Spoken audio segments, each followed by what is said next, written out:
السلام علیکم ناظرین، میں ہوں لبید احمد اور آپ دیکھ رہے ہیں ٹی ڈی ایم۔ ایران کے نئے سپریم لیڈر مجتبیٰ خامنہئی کا پہلا آڈیو پیغام سامنے آ گیا ہے۔ نئے سپریم لیڈر مجتبیٰ خامنہئی کی جانب سے کہا گیا ہے کہ مشرق وسطیٰ میں تمام امریکی فوجی اڈے فوری طور پر بند کیے جائیں اور اگر اڈے بند نہ ہوئے ان پر حملے کیے جائیں گے۔ مجتبیٰ خامنہئی کا کہنا تھا کہ دشمن ایرانی عوام کو نشانہ بنا رہے ہیں، جبکہ میناب اسکول کے شہداء کے خون کا انتقام لیں گے اور آبنائے ہرمز بند رہے گی۔ انہوں نے کہا کہ میرا عہد جو مجھ سے تقاضے کر رہا ہے، عوام کی حکومت کے بغیر میری کوئی حیثیت نہیں۔ عوام یکجہتی کے ساتھ دشمن کو شکست دیں گے، ایرانی عوام کو متحد رہنا ہوگا۔ ان کا کہنا تھا کہ ایرانی رہنماؤں اور عوام کے درمیان رابطہ ہمیشہ قائم رہے گا۔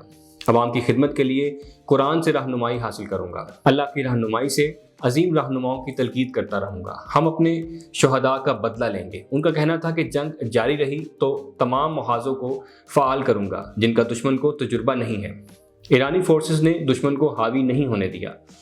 عراق کے قریب کم از کم 6 جہازوں کو نشانہ بنایا گیا، جس کے نتیجے میں 2 آئل ٹینکروں میں شدید آگ بھڑک اٹھی۔ ایرانی جنرل ابراہیم ذوالفقاری کا کہنا ہے کہ ایران اب جوابی حملوں کی پالیسی ختم کر کے امریکہ اور اسرائیل کو سزا دینے کے لیے مسلسل حملوں کی پالیسی اختیار کرنے جا رہا ہے۔ بحرین میں اس ایرانی پاسداران انقلاب کے ساتھ رابطے کے الزام میں 4 افراد گرفتار ہوئے۔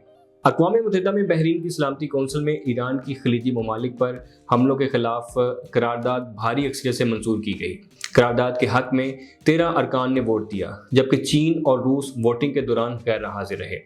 پاکستان نے بھی اس قرارداد کے حق میں ووٹ دیا اور اسے مشترکہ طور پر پیش کرنے والے ممالک میں شامل کیا۔ بحرین کے مندوب نے اجلاس کو بتایا کہ ایران کے حملوں کی مذمت کے لیے پیش کی جانے والی قرارداد کو 135 ممالک کی حمایت حاصل تھی، جو اقوام متحدہ کی تاریخ میں ایک غیر معمولی تعداد ہے۔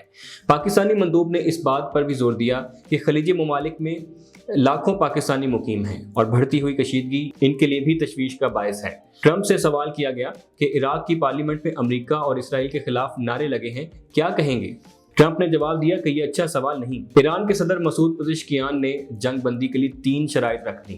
ایران کے جائز حقوق کو تسلیم کیا جائے، ایران کو نقصانات کا ہرجانہ ادا کیا جائے، مستقبل میں جارحیت روکنے کے لیے بین الاقوامی ضمانتیں دی جائیں۔ اس کے علاوہ مودی کی دوغلی پالیسی پر نیا تنازع شروع ہو گیا۔ ایران نے بھارت جانے والے مال بردار جہاز کو نشانہ بنا دیا۔ بحیرہ احمر میں بڑی عسکری کارروائی کی گئی۔ امریکی اور اسرائیلی مفادات کے خلاف پہلا بڑا آپریشن کیا گیا۔ بحیرہ احمر یعنی ریڈ سی میں بحری جہاز چیوس لیون کو ڈرونز اور بغیر ملاح کے چلنے والی کشتیوں کے ذریعے نشانہ بنایا گیا۔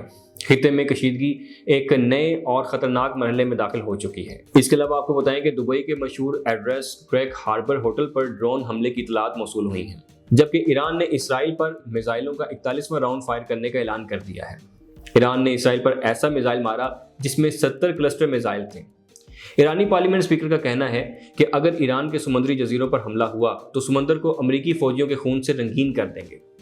ایران نے انتباہ کیا کہ جنگ جاری رہی تو تیل کی قیمت $200 فی بیرل تک جا سکتی ہے۔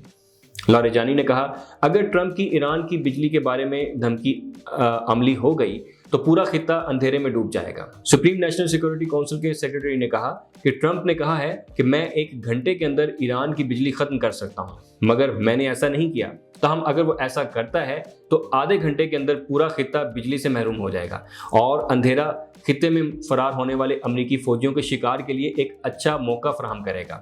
سپاہی پاسداران انقلاب اسلامی کے بحریہ کے کمانڈر نے کہا کہ رہبر معظم کے حکم کی تعمیل کرتے ہوئے آبنائے ہرمز کو بند رکھنے کی حکمت عملی برقرار رکھتے ہوئے ہم جارے دشمن کو شدید ترین ضربات دیں گے۔